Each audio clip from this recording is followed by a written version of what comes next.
And we'd now like to welcome Eric to Middlebury College via Zoom.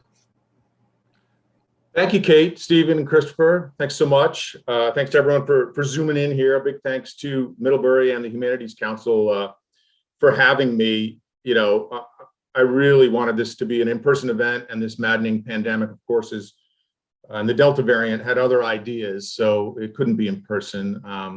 As Kate mentioned, I went to high school a few hours south of you all in Putney.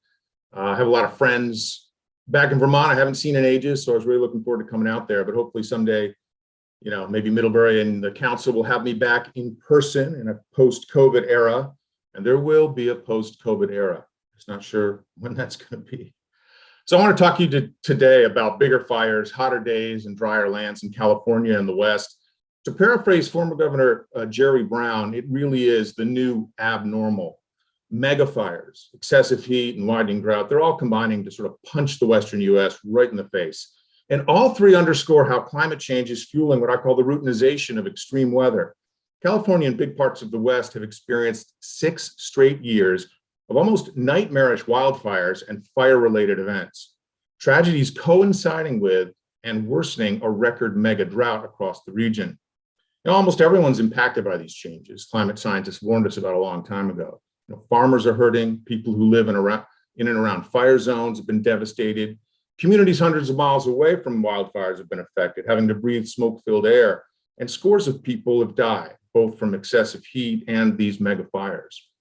California so far has had its driest year in a century.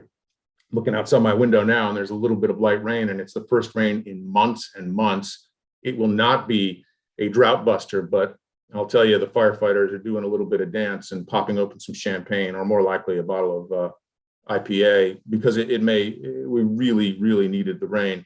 But as I say, it's the driest year in a century. These heat domes broke records this summer, stretching back 150 years. Several Western states, including Oregon and Idaho, reported their hottest summers on record. Portland, Oregon hit 116.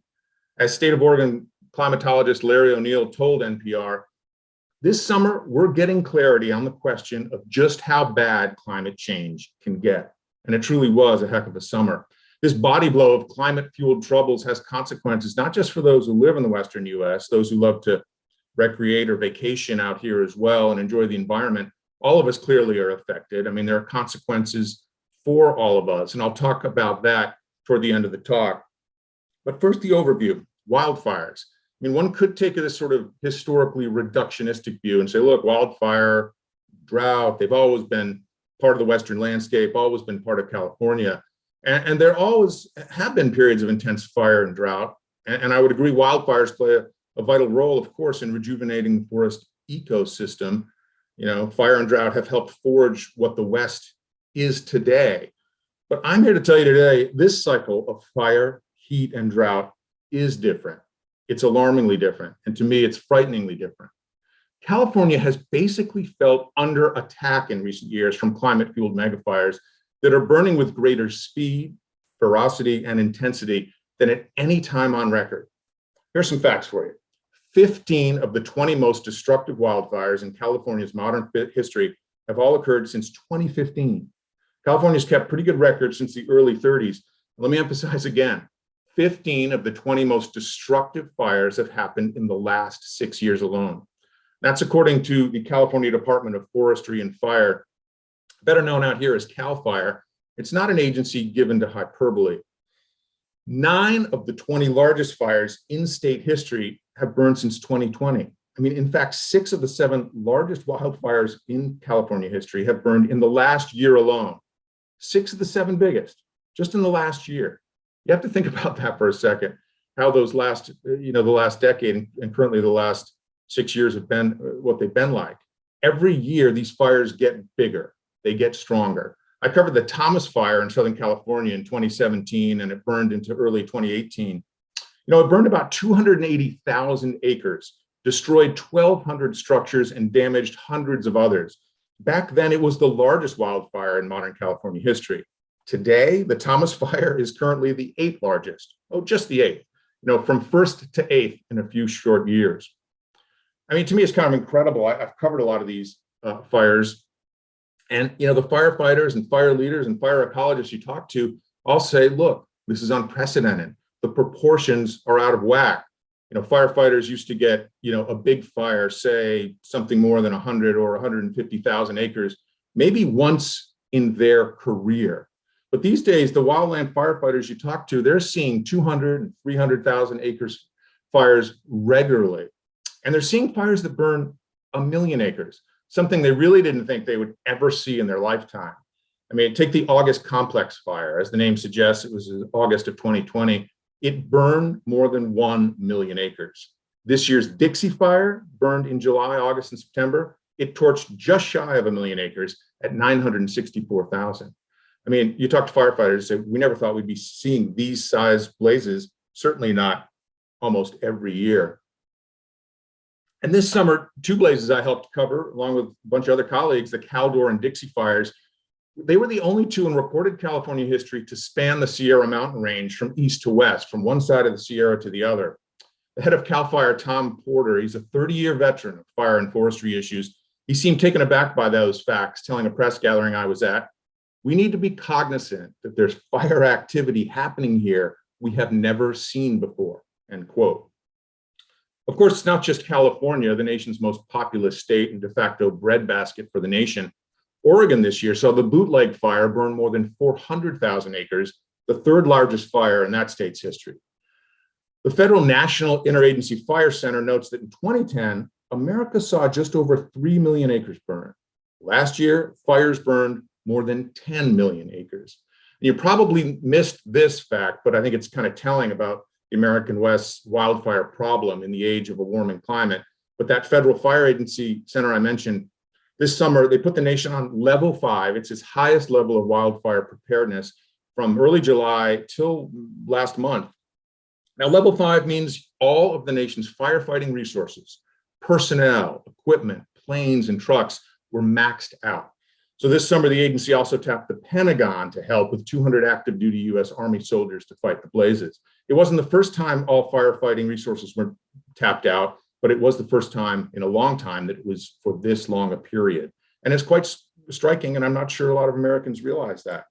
It's really a kind of a bitter taste, in my view, of what the nation and the world is facing, where simultaneous climate-related disasters are becoming more common, as outlined in the recent Global Report on Climate Action by the UN.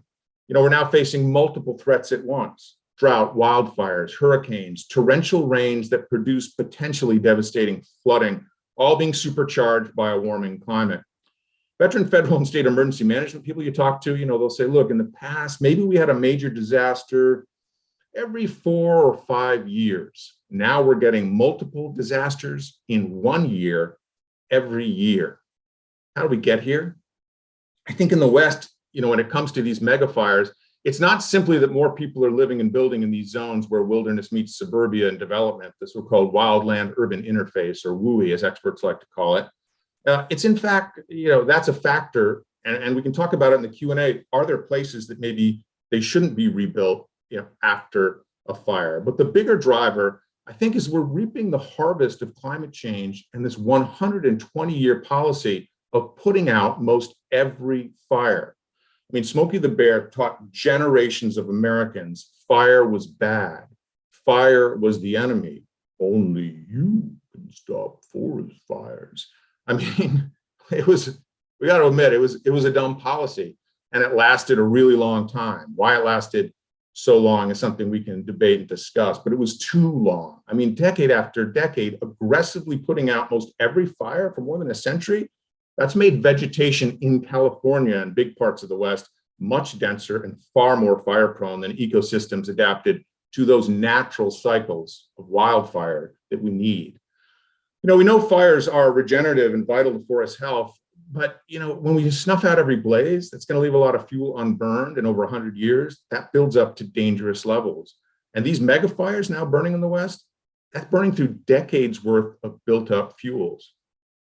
I mean, this year, wilderness may have destroyed, they think, dozens of ancient sequoia trees. Now, these are giants. I don't know if you've seen them up close, but if you have, they're just amazing. They're some of Earth's largest and oldest trees. They're absolutely magnificent. They grow to be some 250 feet tall, sometimes taller. Some are 1,500 to 2,000 years old, just amazing. And I say may have been killed because fire crews have yet to sort of get in there and really survey the damage. Until recently, it was still, on fire. But here's a key point about these sequoias: not just that they're part of our natural and national heritage, really, such stunning ancient trees. They are the most fire-adapted trees on Earth, you could argue. They're able to withstand many fires, and they need low-intensity fires regularly to help them reproduce. As a colleague on our climate desk noted, the life cycle of a sequoia hinges on wildfire, which is the trigger for releasing its seeds. The blast of heat sort of opens the cone, sending a shower of seeds to the forest floor, which then, get established quickly on the newly cleared ground, and that cycle continues. But as you're seeing with the pictures in the background from the slideshow, these megafires are burning at such hot temperature, it's destroying that millennia-old balance, that cycle. They're simply burning too hot and too fast. Already some areas where wildfire burned with such ferocious heat, researchers are finding out, far fewer sequoia seeds are being seen on the ground. And many have been incinerated. Heat mapping shows that the California fire this year burned hot enough to create the crown fires that can kill these ancient trees. I mean, they're usually so tall, so strong, so old that they can withstand low and mid-intensity fires, but now they're just reaching too high and they're incinerating them. So again, they're damaging this part of our natural and national heritage. And last year, we already saw some 10,000 sequoias across the Southern Sierra killed off, estimated to be about 14% of the entire population. It was interesting. Fire crews wanted to drop fire-resistant gel on the tops of these magnificent trees, where they're most vulnerable to flames, but that operation became unsafe because of wind and smoke. But they did start wrapping these sequoias with a kind of fire-resistant foil and spraying them with this fire gel, including the 2,000-year-old General Sherman tree, a tourist attraction, which did survive, by the way. And I have to tell you, I'm seeing more of these homes and trees covered in these foil wraps out there. One house I saw in the Caldor fire, and there's a picture of it in that slideshow that was playing. It looked like a giant Jiffy Pop bag about to burst. And I guess wrapping these, can help, but in my view, it's kind of a Band-Aid on a gaping wound when you start to see houses and trees wrapped in semi-fire resistant foil. And it's a startling, strange sight. And temperature-wise, there's rising temperatures. Natural cycles of fire have all been supercharged by the warming Earth. Hotter temperatures that are drying out those fuels so much faster. And with such built-up fuel getting drier and faster over a much larger area, all you need is a spark, an ignition. That spark can come from lightning, like last year's August lightning siege, in which rare summer thunderstorms ignited more than 600 wildfires. Those devastating fires came tellingly on the heels of record-breaking hot temperatures across Northern California. Or the spark can be, and in California often is, from power lines that are poorly maintained by a poorly managed utility. Power lines that get knocked down or sway in a windstorm or a rainstorm, and they can spark a catastrophe. Out here, the largest utility, Pacific Gas and Electric, has been criminally convicted for safety violations and faced billions in fines from its power lines, sparking multiple blazes. There are currently dozens of lawsuits ongoing. Or the spark can be from accidents, a chain dangling from someone's boat trailer getting pulled down the road, or a tire blowout on a highway leads a metal rim to send sparks, flying into bone dry brush. Both of those things have happened with big fires out here. And, on rare instances, I want to be clear about that, it can be intentional, including from serial arsonists. Earlier this year, a former criminology professor at Sonoma State and Santa Clara University, emphasis on the former professor, an expert on criminal deviancy, he sort of started to live out his lectures, apparently. Gary Maynard was arrested in August, accused of setting multiple fires and even trying to trap fire crews with his fire. It was talking about criminal deviancy. He was literally trying to trap firefighters between fires, which obviously could have been potentially deadly. Federal agents thankfully were tracking his movements, and according to the Forest Service, wherever Professor Maynard went, fires started. At the hearing in which he was denied bail, federal prosecutors said his actions, quote, show he's particularly dangerous, even among arsonists. I think we know someone who will not be getting tenure anytime soon.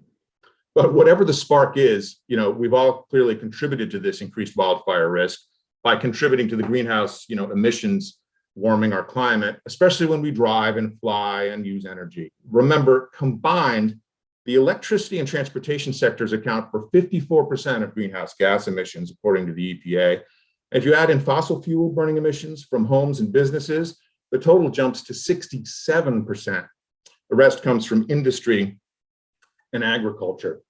And personally, I think this toxic mix of bad forest policy, apathy, and frankly, in some cases, willful stupidity, now supercharge these wildfires into an annual catastrophe for California and much of the West. And the prospect isn't good. It's likely to only get worse. And this is key. In some cases, these blazes aren't really forest fires or wildland fires. In some cases, these fires are becoming sort of urban and suburban firestorms, with wind-blown embers jumping house to house in residential areas, storms that create their own weather. And evacuations across California have sadly become an annual ritual. So take the Tubbs fire in Coffey Park in 2017 in Santa Rosa. I need to underscore, this is a suburban area not far from Highway 101, a major Northern California roadway. The fire raced across 101 in the middle of the night. Winds reached 50 to 60 miles an hour. In all, tens of thousands of people had to flee for their lives in the middle of the night. The winds were just absolutely incredible. And some people didn't make it. At least 22 people were killed in the Tubbs fire. In all, it burned about 5,600 structures, including nearly 3,000 homes in Santa Rosa, which was 5% of the city's housing stock. 5% of the housing stock just gone. Again, I want to emphasize, this was not deep wilderness or even the WUI where development meets wildlands. This was suburbia. A Hilton hotel and much of a Kmart burned that night in Santa Rosa, along with most of a mobile home park, as well as part of a local performing arts center. All of those residential homes as well. This fire started about 16 miles north on Tubbs Lane in Calistoga. This is wine country in Napa, and if you've ever vacationed out here, you probably know Napa, of course. People come from around the world to sip Sauvignon Blanc and nibble on overpriced cheese. And now many wineries out here are having, trouble getting any fire insurance. They're seeing their premiums not just go through the roof, but get untenably high. Napa and Sonoma, of course, rely on tourism. There are these world-class destinations, but these annual wildfires are throwing a giant monkey wrench into that business model. A handful of wineries and vineyard owners have sold, they've gone out of business, or they're thinking of getting out. I was up there for both the evacuations of Calistoga over the last few years, and during the Tubbs fire, it was really a surreal scene. I think that term gets overused, but in this case, I think it's apt. I mean, this is a usually bustling, tourist-dependent wine country city that's lovely, and it was emptying out fast. Smoke and ash filled the air. Ash was falling like light snow. Police squad cars from as far away as Oakland, more than an hour and a half away, were patrolling the area for potential looters. At night, the red glow of the fire burning in the hills, ever closer to the city, and people, throwing things in their car and trying to get out as fast as they could. It was truly a startling and kind of surreal scene. I mean, I'm not trying to be glib, but I mean, Napa, come for the Cabernet, stay for the annual firestorm. I mean, it's a serious challenge for this wine region right now. I mean, some wineries are scrambling to adapt to fire and drought. They're switching to dry farming grapes and spending more on wildfire mitigation and defensible space, taking action. But others, however, they're kind of putting their heads in the soil or in the wine barrel, I should say, and thinking that this vortex of wildfire, climate, drought is but a fleeting challenge. That's a one-off. But of course, we know that it's not. You can ask me during the Q&A about one time when I tried to get this winery owner to talk to me. He had been damaged by fire. A lot of them did talk to me, but one guy absolutely freaked out because I think he thought, if I'm part of a national story, I will never get insurance. And it was an interesting story and telling about how scared people are, for their livelihoods out here. With the size of these fires growing at really, I would say, hard to comprehend levels, so is the size of the effort to combat the fires. As Kate mentioned, I've covered the wars in Iraq and Afghanistan and elsewhere. I've seen up close some of the massive infrastructure of war, the big bases and airfields, all the food, fuel, and gear, it takes to sustain America's war machine. And in recent years, the fight against wildfires in California and the West, they've really started to resemble those foreign misadventures for me. I mean, more than once I've come over a hill, pardon me, covering a wildfire, and I've looked down on sprawling bases that remind me a little of Baghdad or Bagram or in Afghanistan, fields or lots filled with firefighters from across not just the state, but the entire West, and at times from around the country and around the world. I remember running into, a crew from Australia that had flown in. But instead of row upon row of tanks or heavy artillery, you see bulldozers, fire trucks, tents, trailers, mobile showers, food tents, and more. Sort of this ever-growing fleet of firefighting airplanes and helicopters, and all the water and flame retardant needed to put out these blazes. It's truly an astonishing sight. When covering the Thomas Fire in Southern California, I was speaking to this homeowner who was trying to stop a blaze from hitting her ranch and home. I mean, it was another startling scene. They were using garden hoses, lawn sprinklers, tapping into the water in their pool to try to do what they could to protect their home. It was a chaotic scene, and wind would sort of blow giant clouds of black smoke our way as we were doing the interview, and suddenly a helicopter swooped down into a nearby pond, a small pond I should add, scooped up water in its big carrier and then hit the fire nearby. Soon several helicopters started doing this, sort of one after another. And again, the closest analogy I have is really from conflict zones, from Gaza, Iraq, or Israel. These copter pilots were, out there facing dangerous, stressful conditions, smoke, fire, wind, and limited visibility, and doing it all, with people's lives and homes at stake. I would argue that this costly and growing sort of war on wildfire effort is straining state and local budgets, resources, and human capital. I mean, it's expensive. CAL FIRE this year says the Dixie Fire, the second largest in history in the state, took more than 3 months and $600 million plus to put out. It was the state's most expensive fire control effort ever. I mean, we have to ask, are you going to see $1 billion mega fire in coming years? It's pretty likely the way this is going. And the bill keeps rising. We're currently going to see more fires costing $500 million for sure, and that may become the new normal, or abnormal, I should say. California spent nearly $3.5 billion on wildfire protection last year. That was more than 4 times the amount spent in 2006. The governor out here signed a bill in September directing more than $15 billion to combat wildfires, drought, and climate change-driven problems. But the rising costs raise important questions about the long-term strategy for Western states and really the rest of the U.S.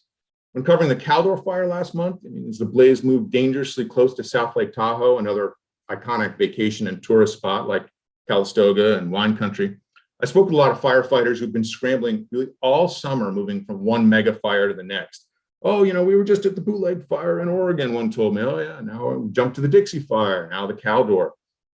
And we have to emphasize too, they're going on little sleep, barely time to eat.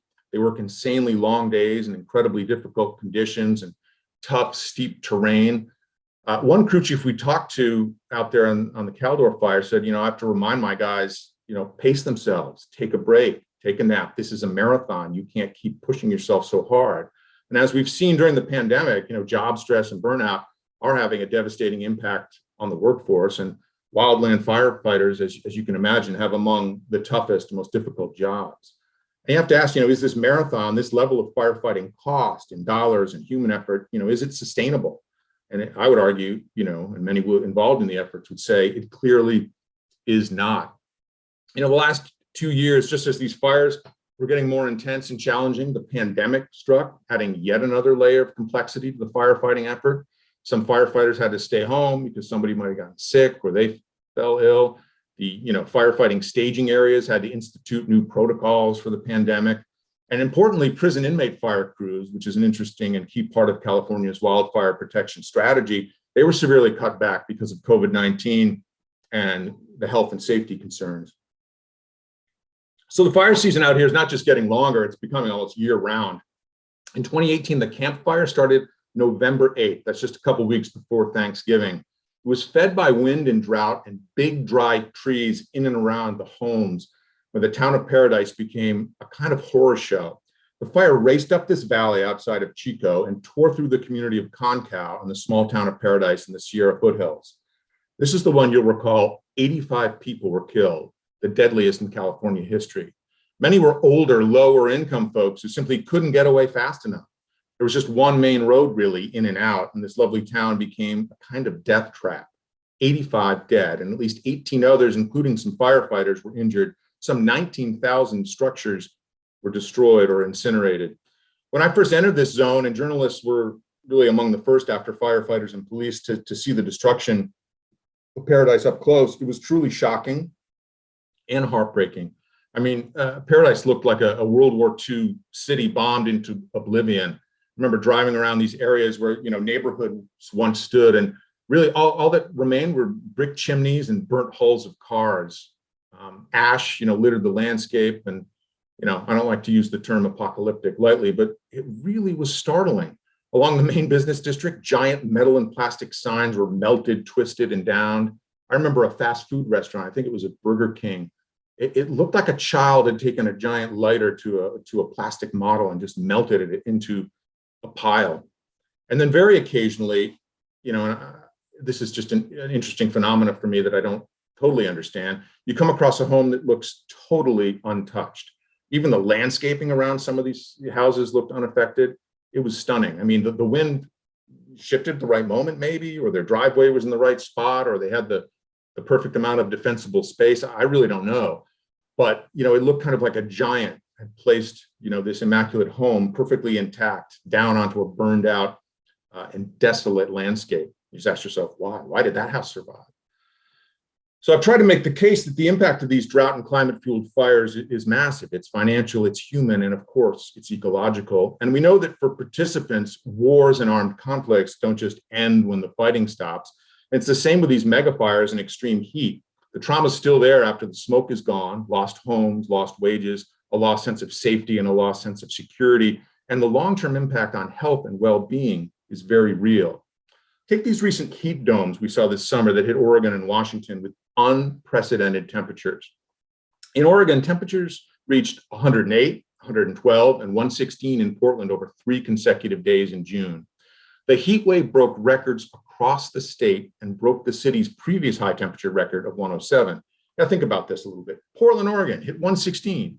I mean, even if you don't know the city, it's known for its rain far more than it is its temperature. I went to college out there. I'm not sure I remember Portland breaking mid to late 90s, especially maybe in the summer once or twice. So, to suddenly hit 116, that's not just a heat wave. That's a frightening heat event that experts clearly say would have been almost impossible without the impact of human-caused climate change.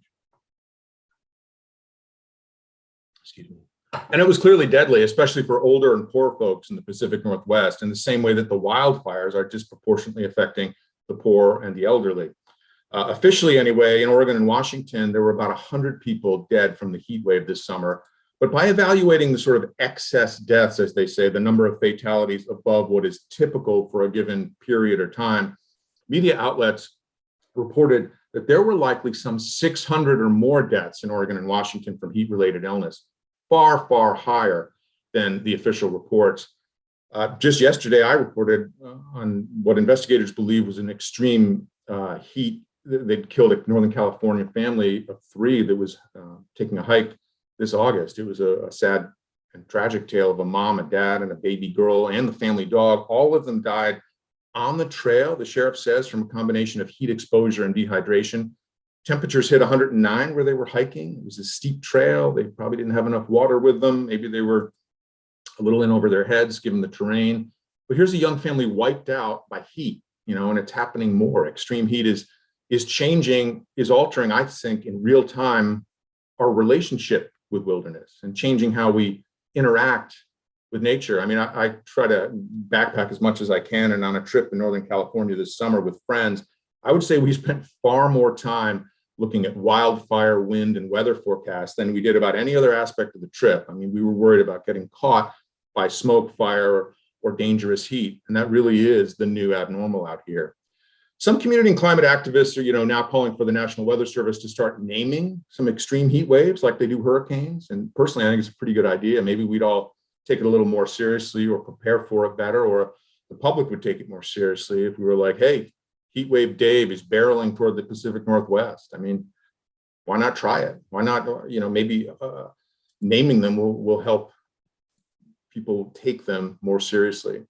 In Oregon, the majority of heat deaths were people 65 or older. 1 in 5 deaths, it's believed, were people who lived in mobile home parks. So once again, we see the footprints of human-caused climate change on the West's current cycle of heat, fire, and drought.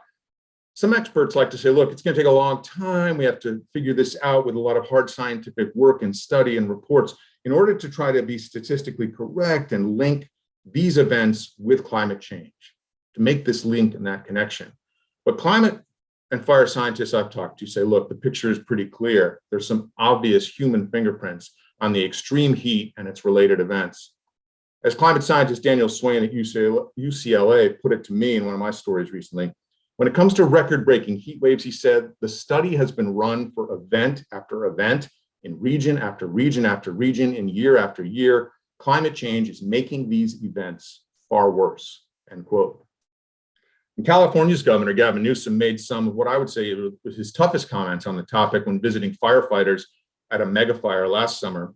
Standing amid the smoke and ash, Newsom voiced frustration bordering, I would say, on outrage at people refusing to accept the scientific and really in-your-face real-time evidence of the climate drought mega fire connection. He said, quote, I'm exhausted. We have to continue this debate. It's happening. It's happening in unprecedented ways, year in, year out, he said, continuing. You can exhaust yourself with your ideological BS, but the reality is mega fires we're experiencing come from mega droughts that we are now experiencing, close quote. This gets us to the West's historic drought. About 90% of California is facing extreme drought, and this drought hit the region about a year after the state emerged from nearly 7 years of drought that was nothing short of devastating. During that, the Forest Service reports 50 to 60% of pine forests were killed or severely damaged. The current drought, as I've mentioned, is fueling the extreme fires by drying out the vegetation faster. It's hurting farmers, wildlife, people in cities and rural areas everywhere. And yes, like wildfire, drought is cyclical and part of the fabric of the West, and it's part of life for many farmers. But like mega fires, this one is turning into a mega drought, and drought is worsening the wildfire dangers. Some farmers are having to go without water or use far less. Climate change and drought recently prompted the first ever mandatory cuts to the Colorado River, which 40 million plus people depend on across the American West. You know, farmers have had to scramble. The West water laws are kind of the definition of arcane. The law says first in time, first in right. So the older areas with older water claims get first dibs on an increasingly scarce resource. That leaves those with more recent water claims to struggle and rot as record drought reinforce water inequities. There are some free market proposals to try to lessen those inequities, like creating water banks or water markets that would let farmers with extra supply lease it to those who need it. You know, and perhaps free market is part of that solution. You know, the old saying, as we say, you know, we need a silver buckshot approach, not a silver bullet approach. So why not try some of those tools in the toolbox? We're going to take every tool to try to fix this. We really have to. You know, farmers are trying to adapt. They always have, but many are finding, you know, ways to use more water more efficiently. They're working on it. Drip irrigation, drought-resistant crops. Some are changing what they grow. But with climate change, you know, it's not clear it'll be enough. I got a friend he's built a successful organic farm in Northern California over 20 plus years. People in the area depend on his produce and his fruit. It's a successful farm, but the combination of wildfire and drought has him and his wife, you know, fundamentally rethinking everything about their business and their lives. They're currently thinking about selling. They're looking at land in Canada or elsewhere, and it's a tough situation. You know, and as I discussed, drought is fueling the cycle of mega fires, and it was clearly a factor in the deadly Paradise Fire I just mentioned. The area was bone dry. The region had received about 1/7 of an inch by mid-November that year, far below its normal rainfall. It gets us to the end of, you know, why people outside of the West, outside of California, Oregon, Washington, and elsewhere in the West, you know, should care about this wildfire and drought crisis. And I'd say two things. First, you know, you can't really escape this. You can run, but you can't hide. I mean, you could move to Northern Canada, I guess, to their breadbasket, and that'd be a little better than Miami Beach or a fire zone in California. But in the end, I would argue there really are no climate crisis oases in this interconnected world. And two, California produces the vast majority of America's food, vegetables, fruits, nuts, and wine. And not just by a little, but by a lot. I mean, 95% of all garlic, of all walnuts, of all celery, spinach, and other stuff. I mean, the list is just huge. California truly feeds America and much of the world. So what's happening here is going to have a domino effect across the country and beyond. And the megafires of the last years haven't just impacted those living out here. It's not just drifted into the Bay Area and Los Angeles. Smoke has drifted and impacted air quality and health as far away as New York City. We're talking thousands of miles away and beyond. And I think, it gets us to the end of, what's to be done? What can we do? And getting back to the original, question Stephen raised, it's a giant one. I won't adequately cover in my remaining minutes, but, what is to be done? As I mentioned, there are no silver bullets, but I'm not sure we should frame the solution as silver bullet versus silver buckshot. We're going to need both. We're going to need all the tools to get through this. It'll take system-wide change, working hand in hand with individual personal changes. I think we're going to need massive new investment in wind and solar, of course. We'll also need groundbreaking, as yet invented technologies that, your generation at Middlebury is going to build. We'll need new innovative policies you'll also help with that will include perhaps previously taboo areas for environmentalists, like perhaps embracing smaller scale nuclear power. And we'll need personal sacrifice. I said at the start of this, the mega fires and drought highlight the routinization of extreme weather in an era of climate change. And I'll end by saying, we have to watch out for embracing this cycle as routine. I think if we do that, we risk getting complacent, we risk normalizing it, and we can't normalize this new abnormal. We can't sort of get comfortable with that. I mean, climate resilience and adaptation doesn't mean, we have to make peace with this new abnormal. We know we all have to take action. So thank you for listening. I look forward to continuing the conversation now with the rest of you. And thank you, Eric, for being here. That was terrific and sobering, as many of the talks that we've had over the last 2 or 3 weeks have been. We started the climate change conference at the beginning of October with 4 talks, and we continued this week with an additional 5. And one of the things that I have been really struck by in almost all of the talks is the really common theme that the victims of climate change are those least responsible for causing it. And you brought this up as well, noting that, in these extreme heat events, the people that are dying are primarily elderly people or people who are perhaps living in poverty. And I'm wondering if you can reflect a little bit on that theme that's come up from Elizabeth Jean-Pierre, from Bill McKibben, from Adrian Uvikoff, really throughout the conference. Can you talk a little more about that?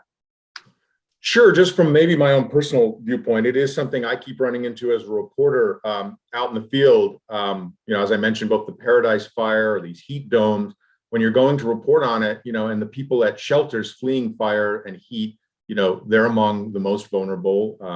They're often elderly, lower income.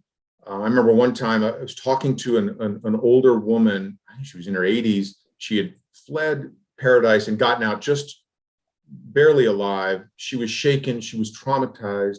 I was talking to her, and at one point she said, "Can I ask you a question?" I said, "Sure." She said, "Can you give me a hug?"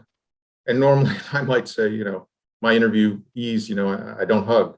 I'm there to talk to him. And in this case, sure, I put down my equipment. I gave her a hug. She started to cry. And it was just, there's a sense of, I put it into my story. There's a sense of trauma, a sense of she just wanted a human connection too. And as a reporter, obviously we're humans first, reporters second, we, no pun intended, embrace that. And I think it's been hard for myself and other fellow reporters, as we report on this, to see the disparate impact on some of the most vulnerable and the folks who are least equipped, to handle it and to pay for it. I mean, in my own life, I've had 2 families flee wildfires in 2 separate parts of the state and come stay with me as sort of, first world California climate refugees. And we sort of joked at the door coming in, welcome climate refugees, haha. But it's not a joke, it was real. Now, they could afford to get in their SUV or, you know, their Subaru and come down and stay with me, but they had to get out of the smoke, and it was affecting. One kid had asthma. They had to get out of there. It was a real issue. But again, they could they had some financial resources, and, you know, we ended up having good dinners and hanging out here together, all, you know, riding out yet another mega fire. But you raise an important point, and it's one I keep running into in my reporting. Professor Ivakif on Tuesday night said that climate change is really a form of pre-planned suffering, and it's a form of sacrifice.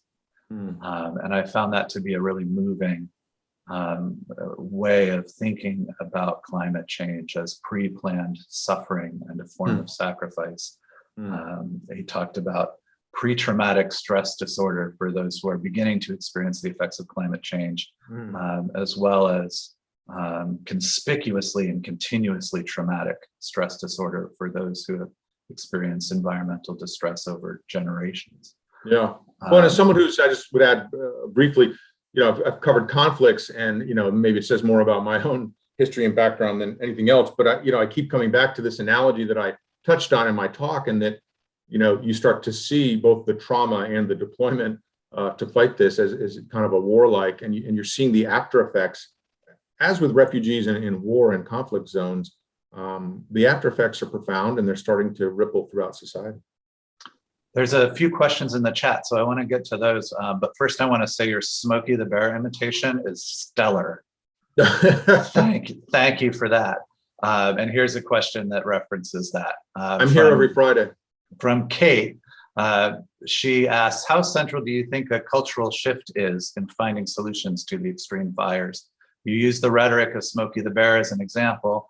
Should we focus our energy on changing this rhetoric? Will it help us debunk the fear of prescribed burns? Yeah, I think Kay raises a great point, because I still think there's this culture of fire bad. I mean, I saw a Smokey ad, a billboard or something recently, and I thought, my God, you know, I mean, have you stopped already? You know, just stop. You know, put away the propaganda that didn't work and help get us into this. I mean, it was something like help prevent forest fires. Of course, we want to do that, but we really have to change the sort of the mindset away from these cultural tropes. And you know, the mindset, as Kate mentioned, around prescribed or intentional burning. I mean, Native American tribes have used intentional, careful burns for centuries, and they didn't get into the mess as much that we're in now because they did that. And, you know, the people like to beat up on the Southeast or something, but, you know, the fact is the Southeast does 3/4 of all intentional burns in America right now. And by far, Florida leads the way. Florida, man, does intentional burn. I mean, they're doing it right. Florida, Georgia, the Carolinas, they're actually sort of leading the nation in these kinds of efforts to head off catastrophic fire by carefully burning. I mean, the scale is different, the landscape is different, clearly, but, you know, Georgia, the Carolinas, Florida, they're doing a better job of managing forests in many ways and replenishing, you know, the soil with controlled burns. So yeah, the West, you know, look to the Southeast. What can you learn from that? There was a huge controlled burn in the 90s that got out of control at Los Alamos, New Mexico, that really had a traumatic impact on the idea of controlled burns for years to come. Unfortunately, strong winds blew up. It blew the fire, destroyed a bunch of homes. It came perilously close to the Los Alamos nuclear lab. There were congressional hearings. There was outrage. But for the Forest Service, that it had started, you know, dip its toe in more, you know, we needed more intentional burns. It was sort of a black eye that has really, I would argue, affected the kind of the mindset to this day. And we really have to do more to get out of that mindset that it's, you know, fire bad. Judith asks a little earlier in the talk, she says she lives in a state where the elected state officials at all levels are creating a state with regressive policies in all areas, but especially regarding climate change, having the worst record of all the New England states. I'm not sure which state she's referring to. Where would you suggest people in her community and others spend their energy to have the most impact across all levels of education and government? How do we make a difference at the local level? Well, it's a great question. I would say staying active and involved. I mean, there's a risk, as I mentioned at the end of my talk, of, you know, is this going to become routinized and normal? And are we going to start to make peace with it? I mean, I'm guilty of it in my own household with these fires. I seem to buy another mobile air filter for my house every year. But I don't think we can get into this mindset of like, oh, yes, we get catastrophic mega fires every year in California. What's for dinner? Pass the potatoes. It's all going to be good. It's like, we can't just do that. We have to look and say, I can't just keep buying air filters and making homemade air filters with fans and heating duct ventilation pieces. I mean, we have to get involved. And, that's going to take, I think, at the local and state level, demanding of your politicians too, if they're not taking action, if they're dragging their feet, to start taking action both at the ballot box and in your communities. I mean, I find it sad right now, not to take it to a federal level, but that President Biden's climate action efforts, are basically stalled, and if we can't get bipartisan agreement to start addressing this sort of existential threat that's getting worse, that's in our face, that we're living with day in, day out, from the West to the East, Lord help us, because we really need that action. Sarah in South Burlington comments that there needs to be people taking the 5,000-foot look at policy nationwide and internationally, of course, but for regular citizens, there is a role for looking at things locally. She notes that she's involved with the local land trust here in Vermont, working hard to convince their own city council to look at every city issue through the lens of climate change and climate resilience, and to be mindful of the role for conserving natural resources and open space in local towns. There has started to be a bit of a shift in language from preventing climate change to working towards climate resilience. I wonder if you can speak to that a little bit. That shift of language might seem subtle, but it's pretty big. It is, and I also think it's a realpolitik and a reflection of the reality that, whether it's Miami or Northern California, these towns that have been affected, they're going to have to start building differently. Are there some areas that after a fire or a wildfire out west, you just shouldn't rebuild? Maybe the wildland urban interface, you're too close to it. This could be a firestorm. You shouldn't rebuild in that area. That's, of course, highly controversial in America. Don't tell me where to build. Don't tell me what to do. Freedom, freedom, freedom. But the fact is, with climate change, maybe communities are going to have to step up and say, no, this is a devastating, deadly mix. This can't go here, or this development right next to a forest area that hasn't burned in 100 years is just a bad idea. And so the resilience is building, as I mentioned, from Miami to other communities. And I think the warnings are coming now, perhaps too little, too late, but I would argue better late than never, from senior levels of the federal government. I mean, just this week, we've seen sort of federal financial regulators say, look, the US financial system, could be impacted by climate change. We have to do something. Intelligence and defense officials warned this week of the national security threats of climate change, that a warming planet will almost certainly increase tensions between nations, spark more migration and related crises and tensions. So the warnings, which have been coming for a long time, are coming more fast and furious from the upper levels of government. We'll see if, the upcoming climate action conference, if anything more than jibber jabber gets done, and if they actually start to take some action, because as we all know, the warning signs are blaring bright red. Here in Vermont, I often feel like we're somewhat insulated from this broader discussion. The sort of the biggest impact of climate change in Vermont right now is the increase in tick-borne illnesses as the deer ticks migrate further north and give more people Lyme disease. And we're not experiencing the same kinds of things that are happening in the Southeast or in the West. And I worry about that. I also worry about the climate refugees that are coming here to escape those regions, and their escape might be short-lived. And Margaret, though, comments, having lived in the SF San Francisco Bay Area and experiencing the Oakland fire in 1991 and Loma Prieta earthquake in 1989, she notes that the stress and underlying fear of disaster pervades all aspects of life in California. She wonders if the pressure, adding to the pressure of needing change while world leaders twiddle away the years, the impact on the overall health and well-being to communities and people is significant. How do all these inclusive, emotional, and psychological pressures from climate change contribute to the meltdown of effective government and social mores, and I might add, journalism? Well, that's a giant question that you could probably do a great book on. I look forward to reading her book on that. No, it's a big topic.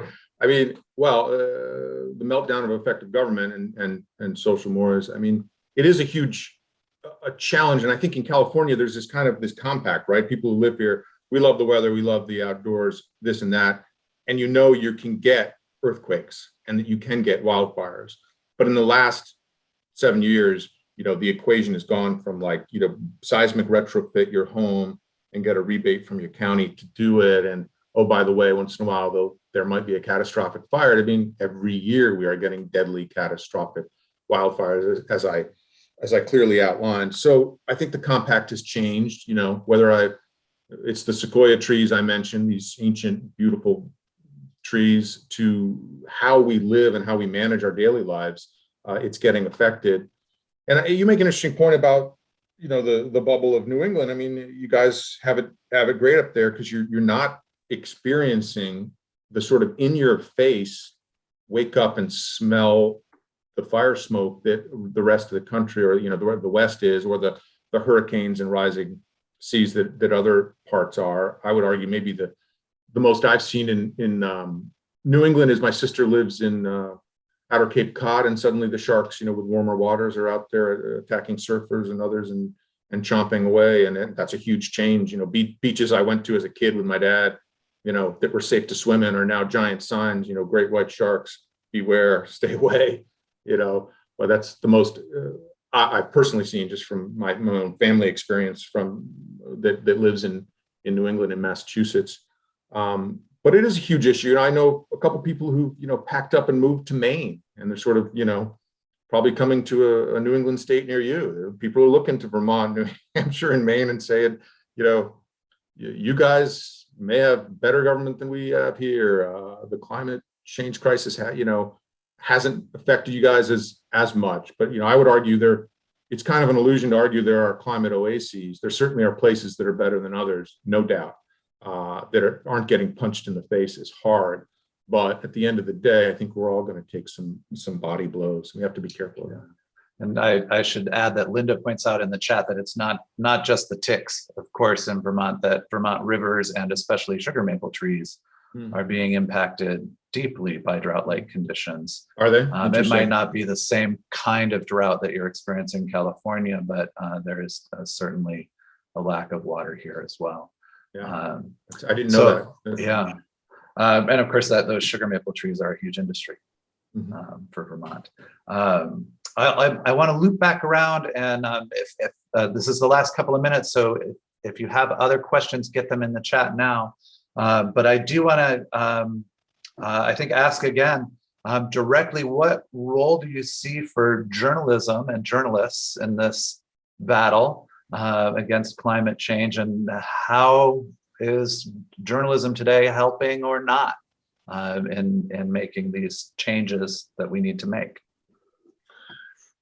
It's hard to look in the mirror every day, but I would say that at my network anyway, it's a constant conversation of how do we tell the stories that aren't just the same old. How do we tell the climate action stories, whether it's an oil spill, whether it's a wildfire, and to link it, when appropriate, and more, of course, it is appropriate, to what's happening, on the ground, and what's happening with climate change, to really try to make these connections. All right, 15 people died in a heat wave. It used to be you just sort of report people died, and now, let's draw those connections, let's draw those links. As Swain, as I quoted him saying, we don't need study after study. The fact is, we're seeing the human fingerprints on this. It is a lot clearer than people think. So, I think journalists have an obligation to push back when, someone might say, well, we don't really know. And you might have three others who study the issue in depth and who spend their time and day looking at this saying, actually, this is unprecedented. We haven't seen this. And, as a journalist, I'm keeping my ear open and always asking the leaders out there, whether it's the head of CAL FIRE or emergency management or a fire chief or scientists, just, have you seen this before? Have you seen this kind of thing? And so many of them now are saying, no, we are seeing things we haven't experienced. The size of the fire, the ferocity, how it's burning, the length it's burning, the number each day, each year and each summer, the longer season, the death toll. It's absolutely incredible that veteran firefighters who, as I said, would see a mega fire, maybe once in their career. They're now seeing it twice in a fire season. I know, as we were planning this conference over the last year, we had at least one person say, well, hey, are you going to have diverse perspectives? And what they meant was, are you going to have somebody who doesn't believe in climate change speaking as part of the conference? And I thought about it for a second and I said, well, yes, we are going to have diverse perspectives. We're going to have sociologists and writers and musicians and anthropologists and historians. But we're not going to deny the fact of human-caused climate change, because that is largely no longer up for debate and hasn't been for quite some time. So I appreciate your perspective on that. I think the conference has been very successful, and I want to thank you for closing us out with such a vibrant conversation. It's tough stuff. But I think there's a lot that local folks can do to help educate in their communities and their neighborhoods through the lens of the humanities. And we thank you for being here. Well, I just want to thank you guys for having me. It's been a pleasure. And if I might, a point of order, just for those who listen to NPR shows or podcasts online and read our stories at npr.org, I just want to thank folks out there for supporting public broadcasting and your local station, Vermont Public Radio. And it was really a pleasure to be here. Thank you.